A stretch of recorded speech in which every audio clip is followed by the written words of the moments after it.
Et nous voici réunis à nouveau pour la suite et dernier épisode de cet après-midi. Euh, Juste avant de présenter Sébastien, j'attire juste votre oreille sur cette petite musique que vous entendez, juste pour faire un petit clin d'œil là-dessus. Il s'agit d'une musique qui est composée par une start-up qui s'appelle Feelboost. Et c'est une start-up qui crée des musiques qui favorisent la concentration au travail. Alors voilà, donc là ils l'ont composé spécialement pour l'événement. Alors, je ne sais pas si c'est exactement cette musique qu'on a lorsqu'on veut se concentrer au travail, mais en tout cas c'est leur job, donc c'est assez intéressant, surtout quand on travaille dans des milieux qui sont peut-être un peu bruyants. Ça permet vraiment d'isoler et de se mettre dans un contexte de concentration. Il y a des abonnements à gagner au travers du quiz qui est accessible ici. Donc vous pouvez jouer et peut-être tenter de gagner un abonnement Feel Boost. Et vous allez voir votre niveau de concentration au travail qui va exploser. Voilà. Dernier point aussi, petite pub au niveau de la CCI, c'est aussi notre job d'accompagner les entreprises dans leur transformation digitale. Donc n'hésitez pas à nous contacter. Nous, on fait du conseil, de l'accompagnement, du diagnostic, et puis on peut même finalement rediriger les entreprises vers tel ou tel prestataire parce que c'est leur compétence. Donc, faut pas hésiter à nous solliciter là-dessus. C'était la petite séquence publicité. Je laisse la parole à Sébastien qui va nous parler donc des enjeux de sécurité au sens large. Et je pense que tu iras plus en détail sur certains sujets. En tout cas, je te laisse la parole, Sébastien. Merci. À tout de suite. Merci beaucoup. Donc oui, effectivement, on va vous parler un peu de cybersécurité au sens large. Je ferai juste un petit focus sur Kiwi Backup à la fin, mais l'idée générale, c'est de parler de cybersécurité et de comment est-ce qu'on peut faire pour améliorer son niveau de protection. On part tous d'un certain point, on peut aller très très haut en protection sur la cybersécurité, mais on peut aussi partir de très bas. Et souvent, la problématique, c'est comment on fait, par quoi je commence, comment je fais, quel est le plan, je commence par quoi, j'achète un firewall, un antivirus, etc. Ben, on va essayer de voir comment on peut voilà, vous proposer un plan. C'est un plan qu'on propose, vous n'êtes pas obligé de l'adapter, de le reprendre texto, mais voilà, l'idée, c'est de le faire en 6 semaines, histoire d'avoir un petit peu le temps de mettre tout ça en place. Avant de commencer, je me présente, donc je suis le gérant de Kiwi Backup. Alors j'ai mis aussi 2LE parce que c'est ma deuxième société. Si jamais quelqu'un me connaît sous ce nom-là, j'ai pas changé de boîte, je gère les deux. Donc 2LE, on fait du développement d'applications web sur mesure et Kiwi Backup, du backup. Ça, c'est facile à deviner. En petite introduction, on voit de plus en plus dans la presse, vous entendez parler de beaucoup d'attaques sur les hôpitaux, sur les mairies. J'ai vu dans la liste qu'il y a quelqu'un qui est dans une mairie, je ne sais pas qui c'est. Personne? Il est peut-être pas venu. Ben, disons, on entend beaucoup de presse autour de ça, des grandes entreprises, certaines qui disparaissent. On dit qu'une entreprise sur deux, après une attaque informatique, s'en remet pas.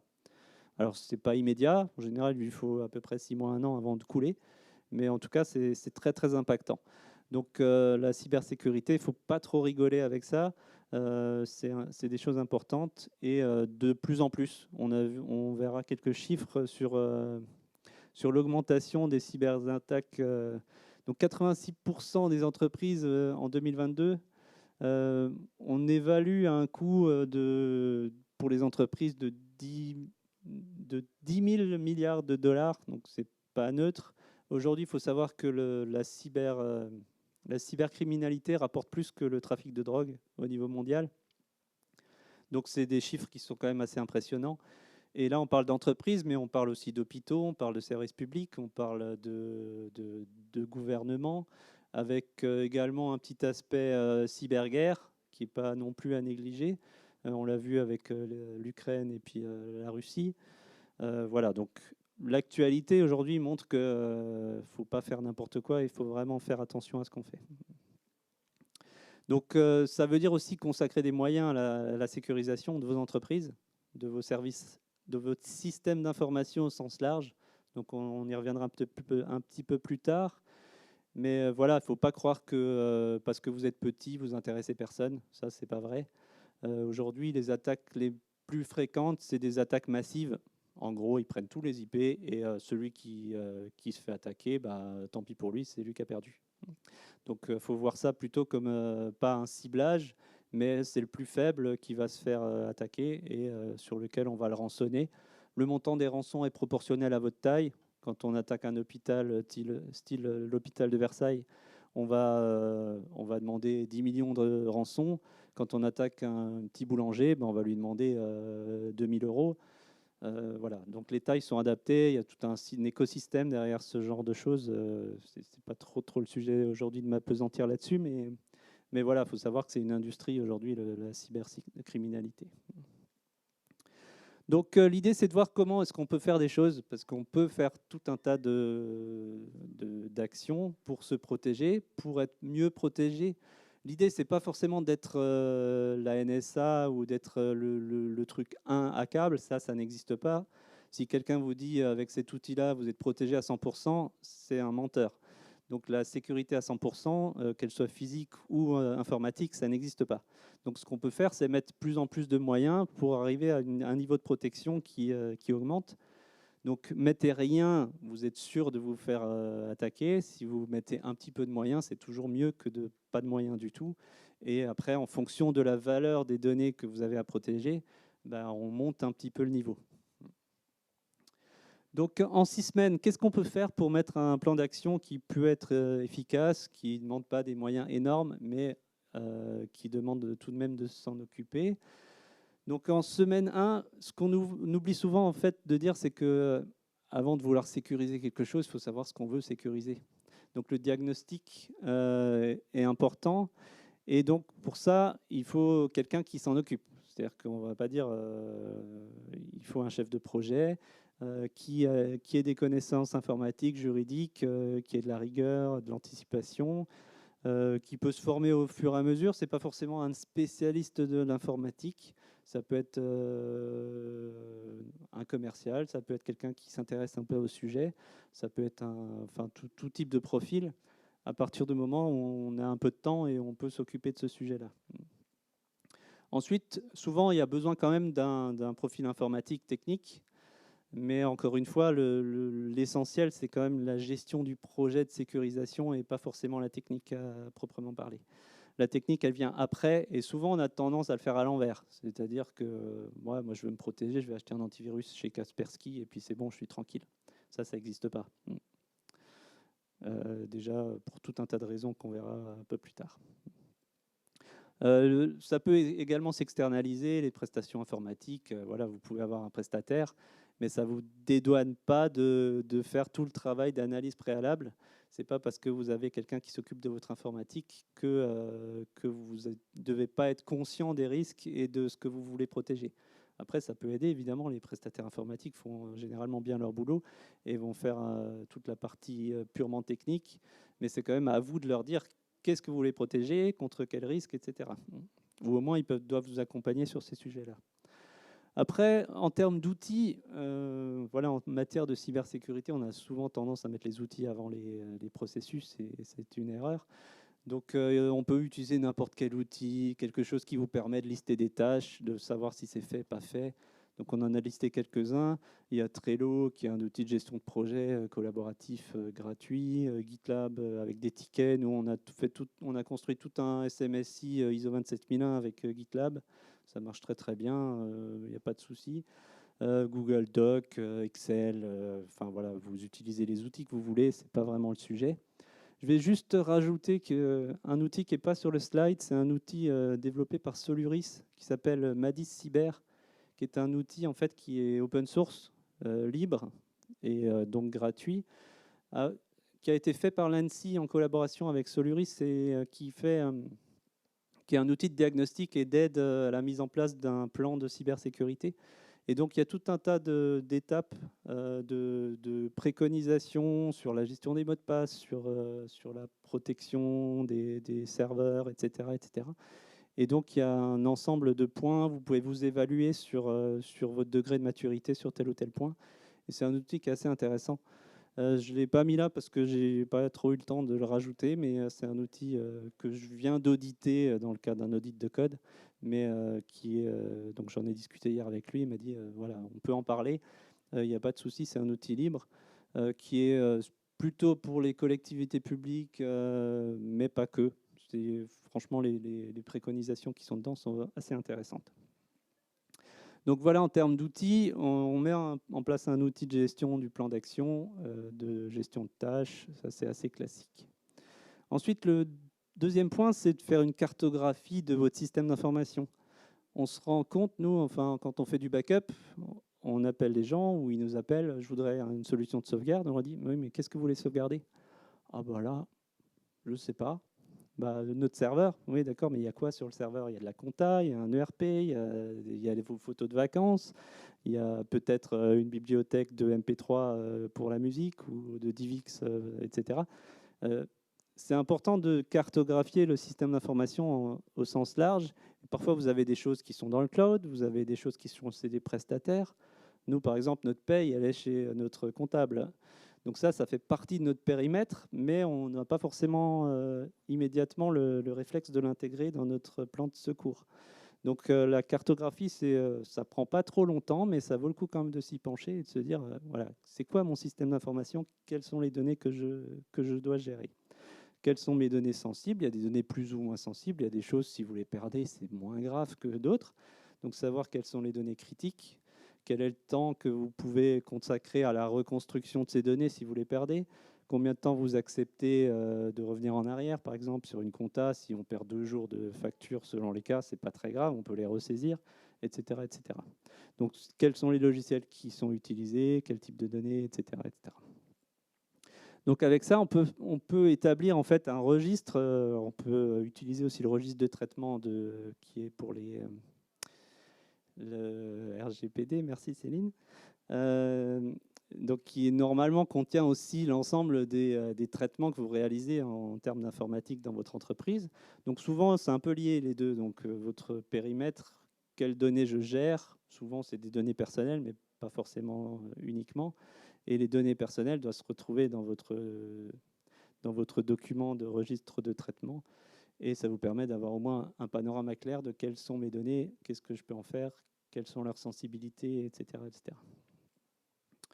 Ensuite, ce qui est important aussi, c'est de savoir qui a droit d'accéder à quoi. Alors très souvent, dans les petites entreprises, c'est tout le monde accède à tout. Et ça, à partir d'un moment, ça ne marche plus, quoi.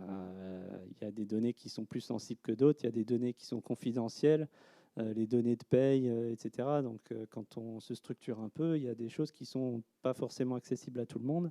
Et c'est important de les lister, de savoir qui est censé accéder à quoi. Et la segmentation des réseaux, la segmentation des accès, c'est quelque chose de primordial pour éviter les infections en cascade.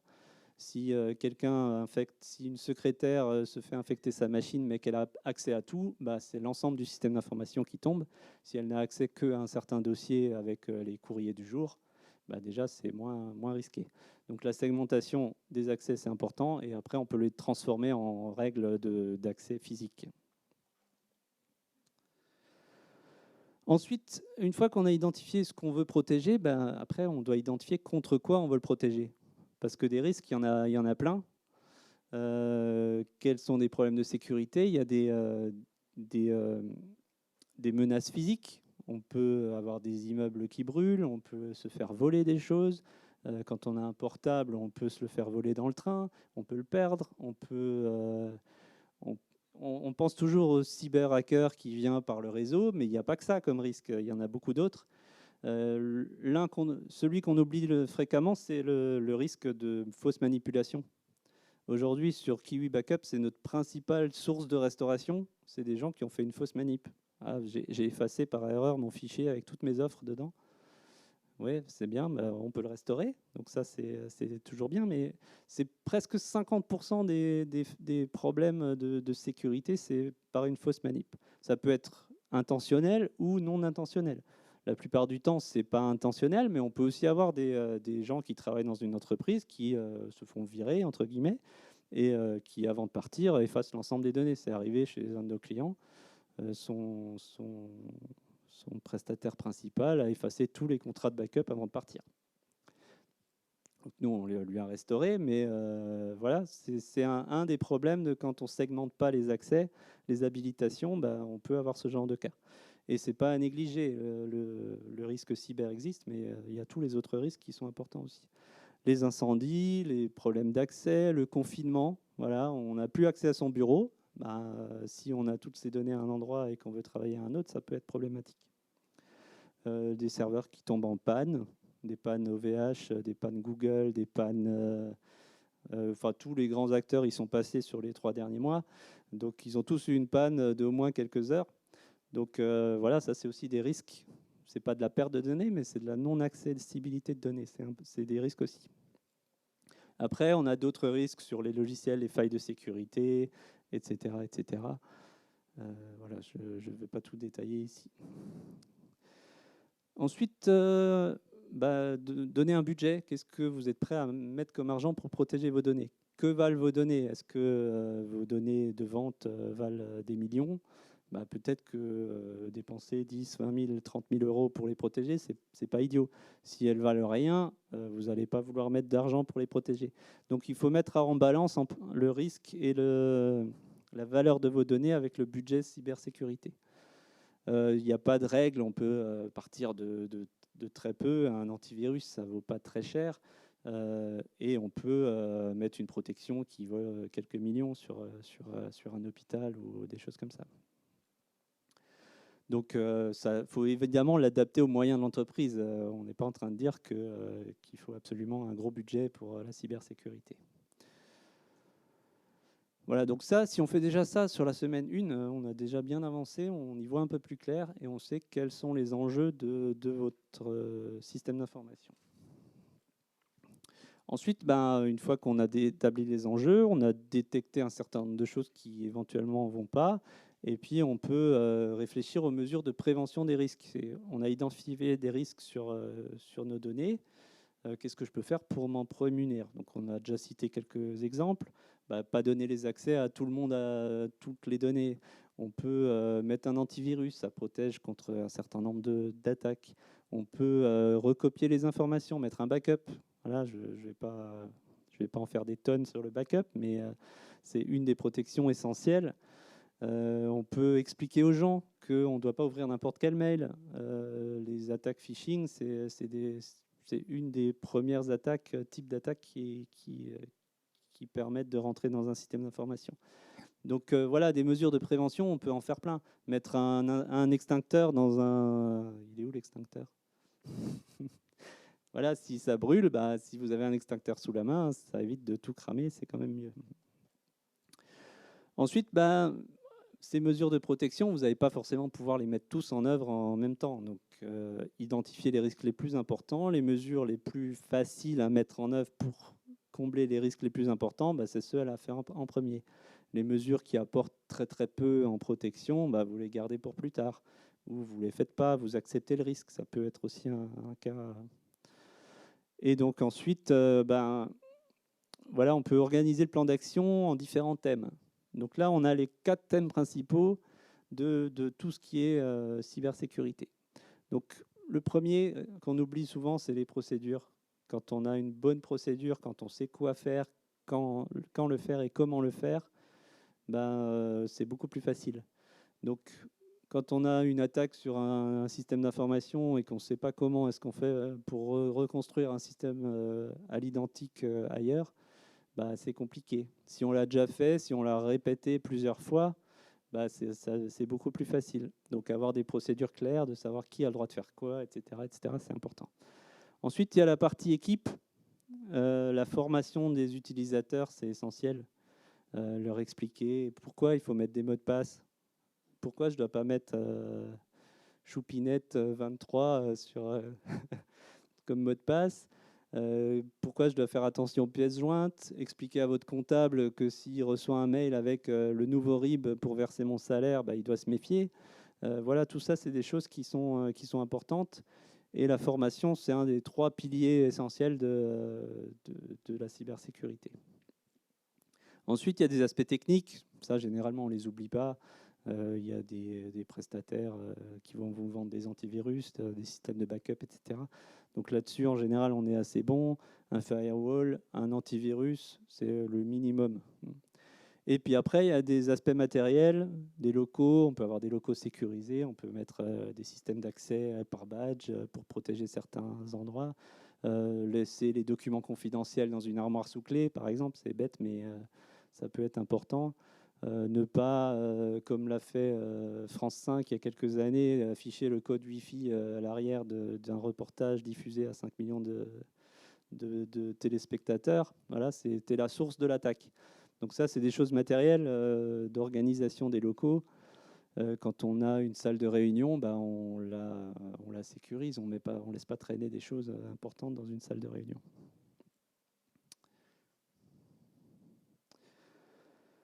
Donc à partir de là, on peut créer une charte de sécurité informatique. Normalement, tous vos utilisateurs, en tout cas quand on travaille dans un bureau, utilisent le système informatique et c'est bien de leur dire ce qu'ils ont le droit de faire et ce qu'ils n'ont pas le droit de faire, notamment en termes de protection des données personnelles.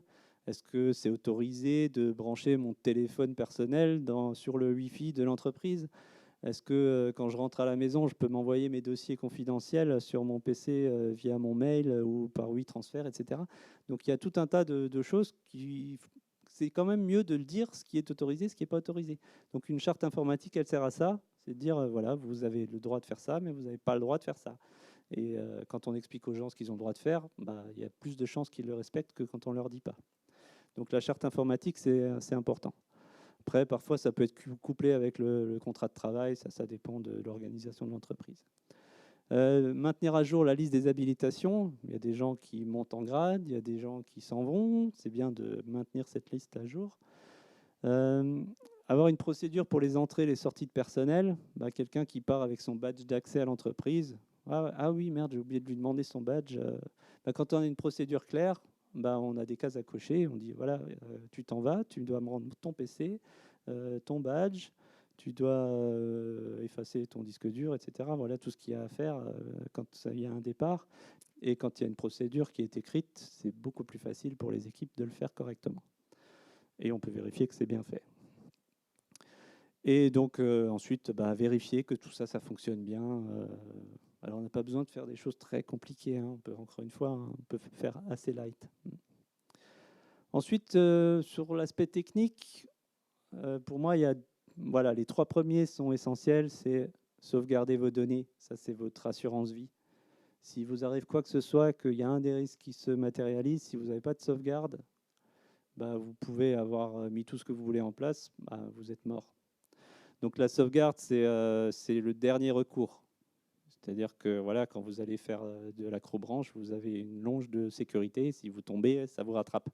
La sauvegarde, c'est un peu la même chose. L'antivirus, c'est bien. Ça va vous faire des petites alertes quand vous essayez de télécharger un truc pas cool. Mais ça ne protège pas contre tout. Il y a des choses qui passent à travers les antivirus. Il y a des attaques qui éteignent les antivirus.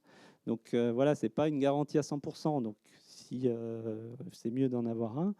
Un pare-feu, aujourd'hui, c'est à peu près toutes les box Internet ont un pare-feu intégré. Il n'y a pas forcément besoin de sortir des choses très compliquées. Il y a des pare-feux qui sont tellement compliqués à configurer que de le faire bien, ça demande des compétences extraordinaires. Oui, je sais, je ne vais pas assez vite, mais je vais accélérer un peu. Donc, c'est le pare-feu standard, en général, fait le travail.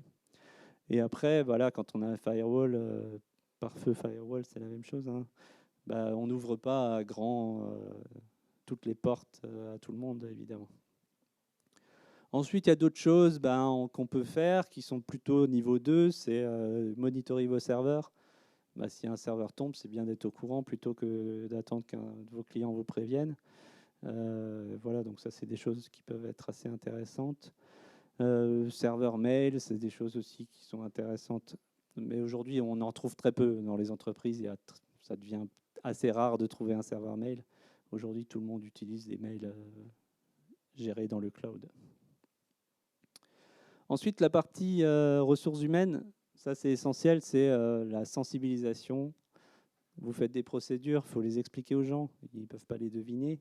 Vous faites une charte informatique, il faut expliquer ce qu'il y a dedans, parce que les gens ils signent les papiers sans les lire, comme tout le monde. Donc faire de temps en temps un petit rappel de ce qu'il y a dans la charte informatique, et ce qu'on a le droit de faire, ce qu'on n'a pas le droit de faire. Les former à la détection des phishing, ça c'est intéressant aussi. Le phishing, comme je disais tout à l'heure, c'est vous recevez un mail avec une pièce jointe qui est infectée, et c'est vous qui allez installer le logiciel espion ou le cryptovirus dans votre système d'information, qui va se propager ensuite de machine en machine, tout en exploitant toutes les failles de sécurité, etc., etc. Donc voilà, savoir détecter un phishing, c'est une compétence qui est à diffuser dans les entreprises. Il y a des très bons outils pour ça. Il y a des testeurs de phishing. On va envoyer des mails, des faux mails à des gens pour voir combien vont ouvrir. Et sachant que sur 1000 personnes, il suffit d'une. Hein. Il y en a un qui ouvre une pièce jointe infectée sur l'ensemble de votre personnel et ça suffit pour être infecté. Donc c'est comme le maillon faible, hein, c'est le plus faible qui est votre sécurité. La charte de sécurité, on en a déjà parlé. La double authentification et la gestion des mots de passe, ça c'est également un élément important. C'est expliquer aux gens qu'il ne faut pas mettre le même mot de passe partout. Ça c'est une règle vraiment essentielle. Parce que si vous mettez le même mot de passe sur votre banque en vous disant la banque c'est sécurisé, il n'y a pas de problème, on ne va pas me faire attaquer la banque, en supposant que votre banque soit top niveau en cybersécurité, et vous avez un forum de jeu de votre jeu vidéo préféré sur lequel vous avez mis le même mot de passe. Le forum, il n'a pas la même sécurité que la banque. Mais quand le forum se fera attaquer et qu'il y aura votre mail avec votre mot de passe, l'attaquant il va essayer le mail et le mot de passe sur votre banque. Donc c'est le prestataire le plus faible qui vous apporte la sécurité de votre banque. Donc vous ne voulez pas ça. Donc il faut avoir un mot de passe différent sur chacun des services que vous utilisez. Alors il y a des gestionnaires de mots de passe qui existent qui vous permettent de faire ça bien, de générer des mots de passe aléatoires, de suffisamment longs. Donc utiliser ce genre d'outils, évidemment, on ne peut pas retenir 2000 mots de passe, ce n'est pas possible. Donc utiliser des gestionnaires de mots de passe qui vous permettent d'avoir des mots de passe sécurisés et différents sur chaque plateforme. Ensuite, on peut rajouter la double authentification. Si vous faites voler votre mot de passe, on ne va pas vous voler votre mot de passe et votre téléphone en même temps. Donc si vous avez un authenticator sur votre téléphone ou un système de SMS qu'on connaît tous pour les banques, ça vous rajoute une sécurité. Il y a pas mal de plateformes qui vous proposent ça, mais vous n'êtes pas obligé de le faire. Donc faites-le. Facebook, Google et autres systèmes ont tous un système de double authentification. Le verrouillage automatique des postes, ça c'est quand on est dans une grande entreprise, c'est intéressant de verrouiller son poste avant de partir, parce qu'on ne sait pas qui passe derrière. Je suis souvent choqué quand je vais dans un hôpital ou un autre, les postes sont ouverts, quoi. Je suis allé chez mon ophtalmo l'autre fois, le poste est ouvert avec la liste des patients, c'est pas normal que ça soit fait comme ça. Je sais que je peux aller dans le dossier patient de la suivante, du précédent, éventuellement même modifier des données. Et on ne devrait pas avoir ça. Donc sécuriser le verrouillage. Ça peut se faire automatiquement, hein, il suffit de paramétrer dans le logiciel, c'est assez simple. Voilà, je vais passer sur le reste. Si le dernier point, c'est les mises à jour de sécurité, ça devrait être le premier point. Ça fait partie des 3 piliers. Donc formation, sauvegarde, mise à jour de sécurité. Vous faites vos patchs. Vous attendez pas 6 mois. Au bout de 6 mois, il y a déjà 3000 cryptovirus qui exploitent les failles. Donc si vous n'avez plus la faille, vous êtes quand même mieux protégé que si vous avez la faille. Sachant qu'aujourd'hui, un site web, je vais citer un exemple WordPress au hasard. WordPress, il y a une liste de failles, mais longue comme le bras. Si vous ne maintenez pas votre WordPress à jour, c'est tellement facile. Il suffit de prendre, voilà, vous avez la version 4.3.25, il y a telle faille, je prends l'exploit dans Metaxploit, et je le lance et c'est fini, vous êtes mort. Et ensuite, je mets ce que je veux sur votre site web. Donc voilà, les mises à jour de sécurité, c'est important, surtout aujourd'hui où l'open source a pris une plus grande importance, où les failles sont publiques, facilement accessibles à n'importe qui. Et généralement, entre la découverte d'une faille et l'exploitation de la faille ne se passe pas plus de quelques heures avant que le premier virus qui exploite la faille soit développé et mis en circulation. Donc si vous le faites au moins tous les jours, toutes les semaines, maximum, mais faites pas ça une fois par an, quoi, ça sert à rien. Ensuite, il y a tout l'aspect physique. Un système d'alarme pour la nuit, c'est quand même pas mal. Même si là, on ne parle pas que de cybersécurité, mais ça m'est arrivé quand j'étais DSI dans une ancienne vie, qu'un gars est rentré par la fenêtre, il a pris le serveur avec la bande à l'intérieur, la bande de sauvegarde, et il s'est barré avec. Donc voilà, on ne pense pas toujours à ce genre de cas, mais après, je vous assure que j'ai un petit peu changé ma politique de sauvegarde.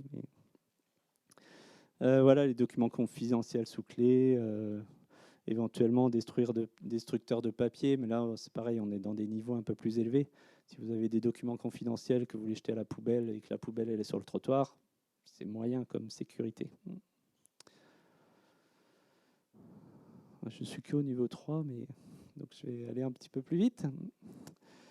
Ensuite, on peut mettre en œuvre ces différentes procédures via des achats de matériel, de locaux, rédiger la charte de sécurité. Donc tout ça, ça peut se faire soit en interne, soit le faire par des gens qui sont spécialistes.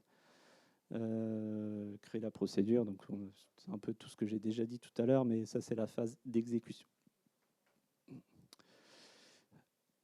Et utiliser un gestionnaire de mots de passe, mais j'ai déjà dit ça aussi. Donc la charte de sécurité, c'est informer les utilisateurs sur les règles, les mesures et ce qu'il a le droit de faire, ce qu'il n'a pas le droit de faire, les droits et devoirs, les mesures de contrôle, parce que voilà, une charte écrite qui n'est jamais vérifiée, ça ne sert à rien. Nous, dans notre système 27001, on a par exemple une liste de logiciels autorisés. Donc sur les postes d'administration, parce que c'est des postes sensibles, on a listé les logiciels qu'on a le droit d'utiliser. Mais si on ne vérifie pas une fois par an que les postes correspondent à la liste, ça ne sert à rien, parce que les administrateurs ils vont installer ce qu'ils veulent. Et si on ne le vérifie pas, ça ne sert à rien. Pareil, on a des procédures de gestion de PRA, de reprise d'activité sur perte de données. On les teste, on les joue à blanc, entre guillemets, tranquille, peinard, sans que ce soit critique. Et puis le jour où c'est critique, quand on perd un data center OVH par exemple, on sait qu'on l'a déjà fait, on est quand même un peu plus rassuré. Donc il y a des guides, il y a des aides, il y a des chartes, il y a l'ANSI qui fait tout un tas de choses sur la sensibilisation des utilisateurs. Il y a des MOOC qui existent en ligne pour vous aider à sensibiliser, à expliquer aux gens quoi faire. La partie procédure est très importante. La sauvegarde, donc ça je vais peut-être en reparler un peu plus tard. Sur la notion de sauvegarde, c'est comme je disais tout à l'heure, une assurance vie sur vos données, mais elle n'est pas garantie à 100%. Ça se teste une sauvegarde, parce que le nombre de cas qu'on a eu de clients qui disaient moi j'ai pas besoin de sauvegarde, je copie ça sur une clé USB, mes données sensibles, alors pourquoi pas, mais la clé USB elle n'était pas lisible. Donc on écrit des choses, ça va dans le trou, et puis en fait, si on ne vérifie pas qu'on peut les relire régulièrement, parce qu'il ne suffit pas de le faire une fois quand je mets en place la procédure, c'est de le faire régulièrement, tester la restauration pour deux choses. C'est une fois, la première, c'est s'assurer que la restauration fonctionne, ça, normalement, c'est assez évident. Et la deuxième, c'est s'assurer qu'on a bien une complétion correcte des données qu'on a sauvegardées. Parce qu'on a sauvegardé, par exemple, les fichiers bureautiques de votre GED, mais on a oublié qu'il y avait une base de données avec la GED pour gérer l'indexation, tout ça. Donc, si on ne sauvegarde pas l'ensemble des données, l'ensemble du périmètre, il nous manque des morceaux quand on veut reconstruire les données. Donc, le test de restauration, c'est aussi faire comme si, demain matin, j'arrive au bureau, j'ai plus de serveur. Qu'est-ce que je fais? Comment je reconstruis mon système? Combien de temps ça me prend? Pour l'avoir fait plusieurs fois, on apprend des choses à chaque fois. Chaque fois qu'on fait un test complet de reprise d'activité, on se dit « Ah oui, mince, la configuration de tel logiciel, j'ai oublié les paramètres. » Et en fait, il se trouve que si j'ai pas les bons paramètres, la restauration elle marche pas, etc., etc. Ou il me manque tel fichier parce que ces fichiers sont dans un dossier qui n'est pas sauvegardé, etc., etc. Donc c'est très important de faire des tests de restauration. Et puis du coup, après le test, revérifier le paramétrage des données de poste. Et puis après, c'est bien de prendre une solution de sauvegarde qui soit professionnelle, qui soit efficace. Quand on a de gros volumes de données, il y a des outils qui sont quand même meilleurs que d'autres. Mais disons, la sauvegarde, essentiellement, si vous n'avez pas de gros volumes de données, les systèmes de sauvegarde simples peuvent fonctionner. Mais à partir du moment où les volumes deviennent importants, c'est bien d'avoir un système qui gère intelligemment les transferts, l'externalisation, etc., etc. Comme Kiwi Backup au hasard. Et puis, il faut s'assurer que le backup est effectif. Combien on voit de backup que ouais, on a un système, mais en fait, il marche une fois sur deux. Ou tu vois, ça fait 3 semaines qu'il ne marche pas, mais je ne m'en suis pas rendu compte. Ou il n'y a personne qui surveille les backups. Ça c'est aussi un problème. Parce que quand on a une perte de données, c'est pas à ce moment-là qu'on doit se rendre compte que ah mince, ça fait 1 mois que j'ai plus de backup. Donc ça, c'est important, c'est que ce soit entièrement automatique. L'humain est faillible, et donc si vous avez un humain qui doit mettre une cassette, sortir une cassette, mettre un disque dur, le débrancher, appuyer sur un bouton, n'importe quoi, dès qu'il doit faire quelque chose, ça réduit la fiabilité de l'ensemble. Parce qu'il peut être en vacances, il peut être de mauvais poil, il n'a pas envie, il n'a pas le temps, etc., etc. Sur la partie technique, donc on a parlé de l'antivirus, on a parlé du pare-feu, on a parlé du monitoring. Les logs d'accès, ça peut être important aussi de savoir si, dans le cadre justement d'une utilisation malveillante, chez nous par exemple, tous les accès au serveur sont logués. Si je me connecte à un serveur, je fais quelque chose, j'ai une trace de ce que j'ai fait, qu'est-ce que j'ai tapé, qu'est-ce qu'on m'a affiché, etc., etc.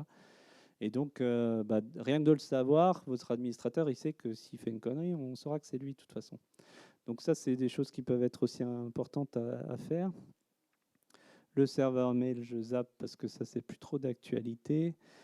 Et voilà. Après, ces actions, on peut les mettre dans l'ordre qu'on veut, selon les cas. Antivirus, pare-feu, souvent la box fait déjà l'affaire. Et puis ensuite, on peut mettre une sauvegarde. Ça, il faut le faire essentiel.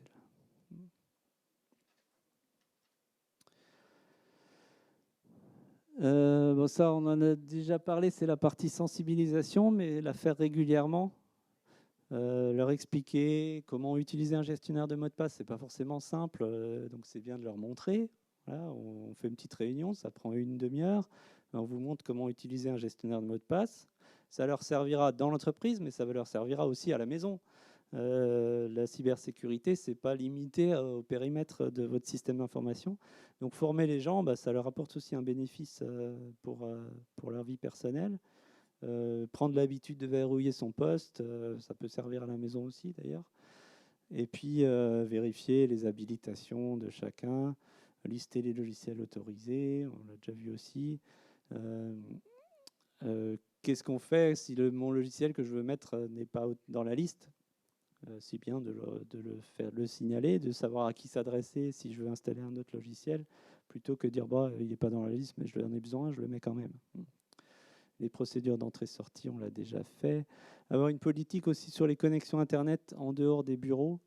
Il y a eu tout un tas de scénarios d'attaque où je me connecte au Wi-Fi au McDonald's.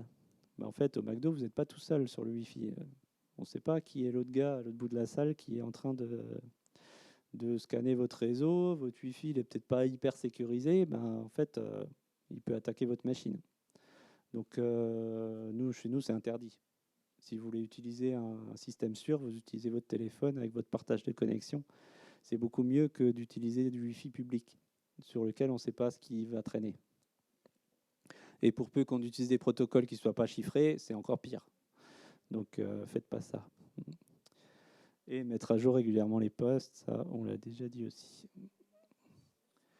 Donc ça, c'est une présentation d'un petit outil de sensibilisation au phishing. Ça peut être intéressant justement de s'inscrire dans le cadre d'une politique de sensibilisation à ce genre d'outils qui vont envoyer des mails de tests à l'ensemble de votre personnel et ils vont envoyer des mails de SFR, ils vont envoyer des mails de votre banque, etc.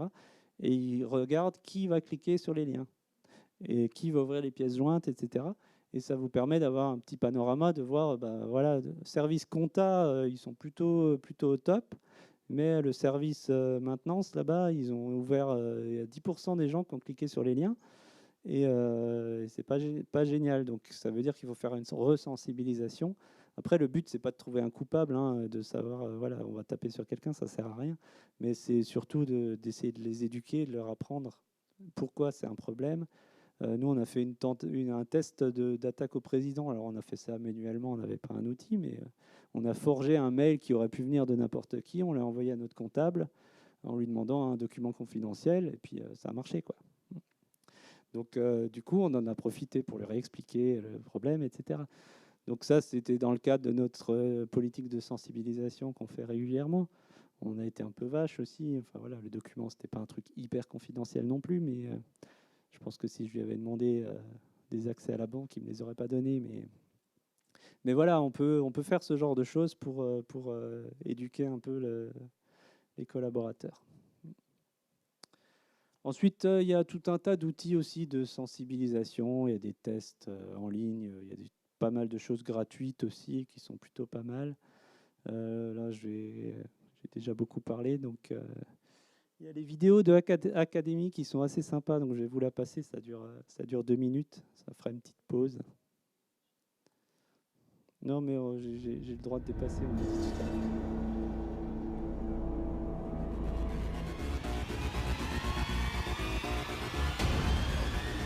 Bienvenue à la Hack Academy. Et maintenant, nous accueillons une nouvelle candidate, la ravissante Jenny.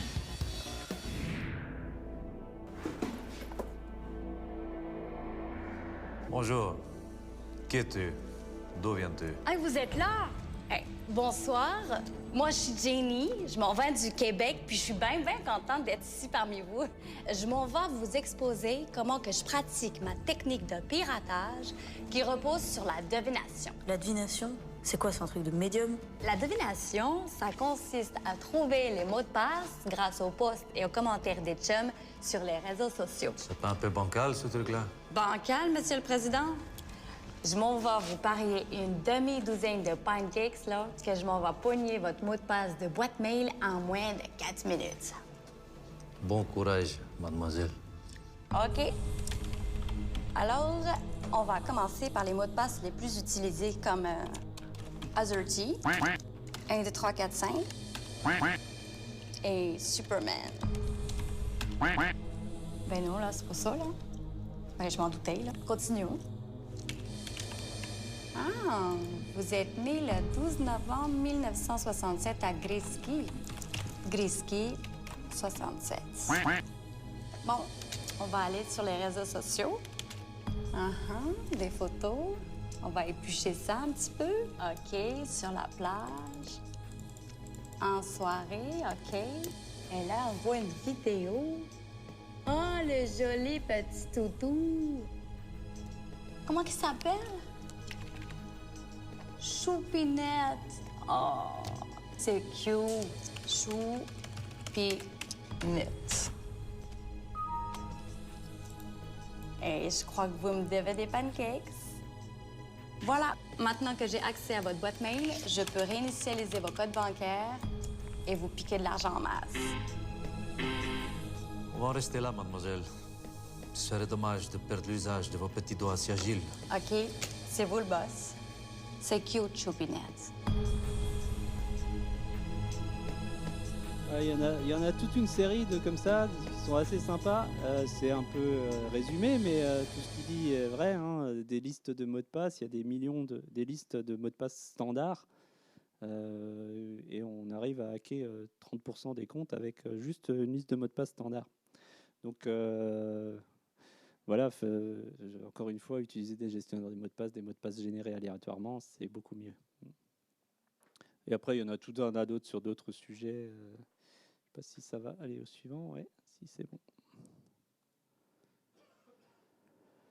Donc la gestion des locaux, je vais passer un peu plus vite parce que ça, c'est des choses qui relèvent plus de la sécurité physique et environnementale. Donc un alarme, gestion de badges, des extincteurs, des clés, destructeurs de papier, on en a déjà un petit peu parlé.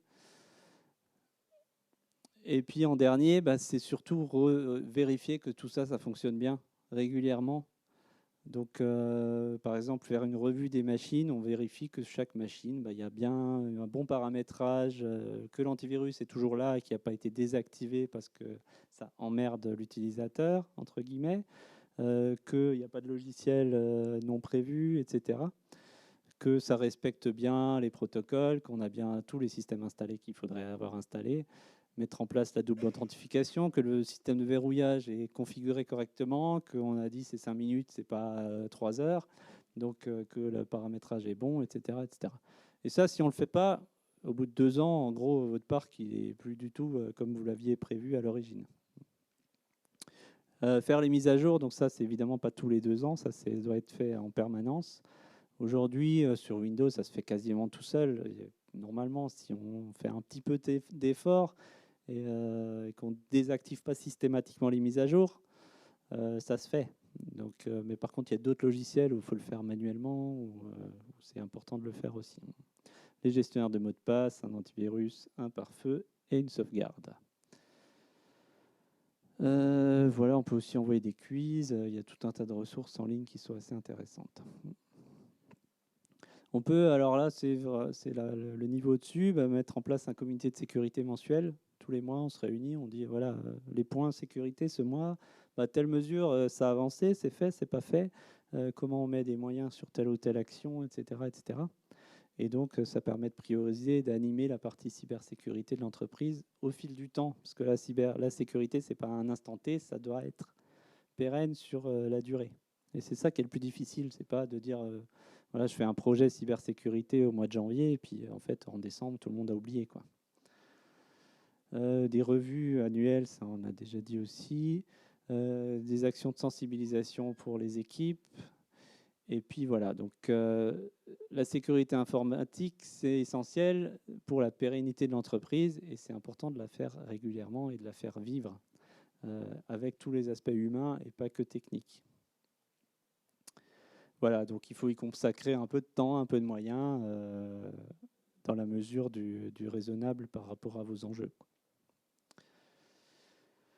Voilà, après, on a mis un certain nombre de ressources. Zatas, c'est un des sites Internet qui parle le plus de cybersécurité.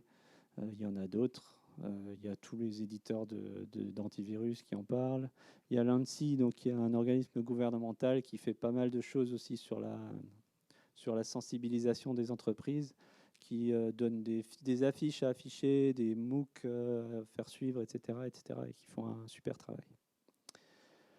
Voilà. Je ne sais pas si vous avez des questions là-dessus.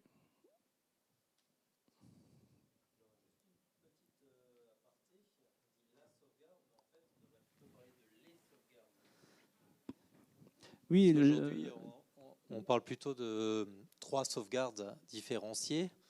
Pour avoir connu le cas d'une attaque informatique dans une société actuellement que je gère en tant que RSI, la première sauvegarde a été corrompue totalement par l'attaque. Donc il faut toujours penser à les sauvegardes plutôt que la sauvegarde. Oui, moi j'ai tendance à dire que voilà, il y a plusieurs critères sur une bonne sauvegarde.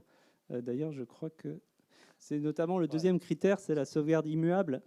Votre sauvegarde ne doit pas pouvoir être corrompue. Si l'attaquant, quand il a pris la main sur votre poste, est capable d'effacer des sauvegardes, c'est que ce n'est pas vraiment une bonne sauvegarde, quoi. Donc l'immutabilité, elle est importante. Alors après, on peut faire des choses locales, hein. Moi, je le fais aussi. J'ai une petite backup locale parce que pour éviter les pertes de données par accident, ça peut être utile. Mais par contre, l'immutabilité, elle est importante. L'immuabilité, justement pour les cas où un attaquant a pris la main sur votre système. Il faut savoir que dans Windows, par exemple, il y a des systèmes de snapshot. On peut faire des snapshots. Il faut savoir que la plupart des cryptovirus, ils effacent les snapshots. C'est inclus dans le système de crypto. Donc, si vous avez mis votre sauvegarde sur un disque connecté à votre réseau, le disque il va être chiffré avec vos données. Donc, ça ne sert à rien. Ça ne sert pas à rien, mais ça ne protège pas contre ce risque-là. Ça va vous protéger contre le risque de panne matérielle sur votre système d'information primaire, mais pas contre une attaque informatique. Ça va vous protéger si vous le ramenez à la maison, etc., contre un incendie, mais pas contre un cryptovirus. Donc selon les risques, vous n'avez pas les mêmes politiques de sauvegarde. Moi, j'aime bien avoir ces 3 critères-là. C'est une sauvegarde externalisée, indépendante de votre système d'information. Parce que si un attaquant a la main sur votre système ou que c'est dans les mêmes locaux, je reprends l'exemple d'OVH, la sauvegarde était dans la salle d'à côté, tout a brûlé en même temps, donc ça c'est totalement idiot. Donc externaliser suffisamment loin, évidemment, si c'est juste à côté de votre ordinateur, c'est pas vraiment externalisé, immuable et avec un historique suffisamment long. Donc l'historique, c'est important parce que le délai entre l'attaque et la détection de l'attaque, il peut aller jusqu'à 2-3 semaines. Donc si vous avez une sauvegarde de 3 jours, si ça se trouve, vous n'avez pas rendu compte que vous avez été attaqué avant le lundi suivant. Les attaques, tous les scénarios d'attaque que j'ai documentés dans des webinars, c'est toujours le samedi soir à 2h du matin. Comme par hasard, quand il n'y a personne dans les bureaux. Tous les hôpitaux ont été attaqués la nuit entre le samedi et le dimanche quand il n'y a pas d'équipe informatique. Et du coup, ça laisse du temps, le temps de bien foutre la merde partout. Et le temps que les équipes arrivent ça permet d'avoir une attaque qui est beaucoup plus efficace. Pour l'attaquant, j'entends. Hein. Donc, avoir un historique assez long, chez Kiwi, c'est 3 mois d'historique qui est inclus dans le contrat de base. Et on peut aller jusqu'à 1 an. 1 an, c'est peut-être un peu exagéré, mais 3 mois, c'est bien. 3 semaines, c'est un minimum. Si vous n'avez que 3 jours, c'est un peu inquiétant quand même. Voilà, donc les backups, oui, on peut avoir plusieurs copies, évidemment, c'est évident. Voilà, j'en avais pas encore parlé, mais c'était dans le slide. Juste en 2 mots sur Kiwi, donc on a 2 licences, on fait de la sauvegarde cloud classique, mais on est aussi agréé pour gérer des données de santé. Et donc on est certifié HDS. Et dans HDS, il y a aussi ISO 27001 qui est une norme de cybersécurité qui garantit qu'on gère correctement notre sécurité et qu'on fait bien à peu près tout ce qui est écrit là, tout ce que je vous ai dit aujourd'hui. C'est hébergé en France, c'est chiffré, avec un historique de 90 jours, j'ai déjà dit. A2F, conforme au RGPD, avec un PRA. Donc on a 2 sites distants de plus de 300 km. Sauvegarde automatique sans intervention humaine, quotidienne, optimisée, déduplication à la source. Et on peut, dans le cadre de prestataires informatiques, acheter un volume en gros et le découper en autant de clients que vous voulez. La tarification s'appuie sur le volume source, donc les données qui sont à sauvegarder, et pas sur combien ça va prendre de place sur le stockage. Voilà, c'est plutôt simple à utiliser, assez efficace, etc. Donc si vous voulez une démonstration, Stéphanie peut vous faire ça tout à l'heure. Et c'est multiplateforme, Windows, Linux, Mac, Office 365, différents NAS, etc. etc. Voilà. D'autres questions ? Bonjour. Bonjour. Je suis étudiant à l'école 42 à Mulhouse et la cybersécurité, ça m'intéresse. Et j'avais assisté à une conférence d'une personne qui travaille, c'était un ancien de 42 Lyon, qui était venu présenter l'entreprise dans laquelle il travaille actuellement, qui est une entreprise qui est basée au Luxembourg et qui s'appelle Excellium, qui travaille avec des grosses banques luxembourgeoises notamment. Mm-hmm. Et il nous avait expliqué qu'une grande partie de son travail, alors je ne sais pas si c'est aussi le cas pour vous, pour des plus petites entreprises ou pour d'autres types de collectivités, etc., si vous faisiez aussi le pompier, c'est-à-dire qu'il y a toute la partie backup, toute la partie analyse peut-être des risques et compagnie, mais il y a aussi qu'est-ce qu'on fait si un problème ne survient concrètement. Oui, ouais, il y a ce qu'on appelle des SOC, c'est des systèmes de SOC, je ne sais même pas ce que ça veut dire d'ailleurs, mais c'est comme si quelqu'un peut m'aider, je prends. Voilà, c'est ça, ouais. C'est un centre d'opération sécurité qui va remonter toutes les alertes des systèmes. Le firewall peut renvoyer des alertes quand il y a des choses anormales, etc. etc. Mais là, l'objectif, c'était de parler de quelque chose d'assez simple à mettre en place quand on part de pas grand-chose. Le SOC, c'est pour moi la cerise sur le gâteau. Et pour des banques, je comprends qu'ils aient des systèmes d'opération. Il y a des systèmes qui permettent aussi de faire de la réaction. C'est-à-dire s'il y a une attaque, OVH par exemple fait ça de manière automatique. S'il y a des attaques DDoS, il va être capable de couper les flux et de gérer automatiquement la fermeture d'un certain nombre de services en fonction des scénarios d'attaque, etc. Il y a beaucoup d'IA aussi dans ce domaine-là où ils sont capables de discriminer.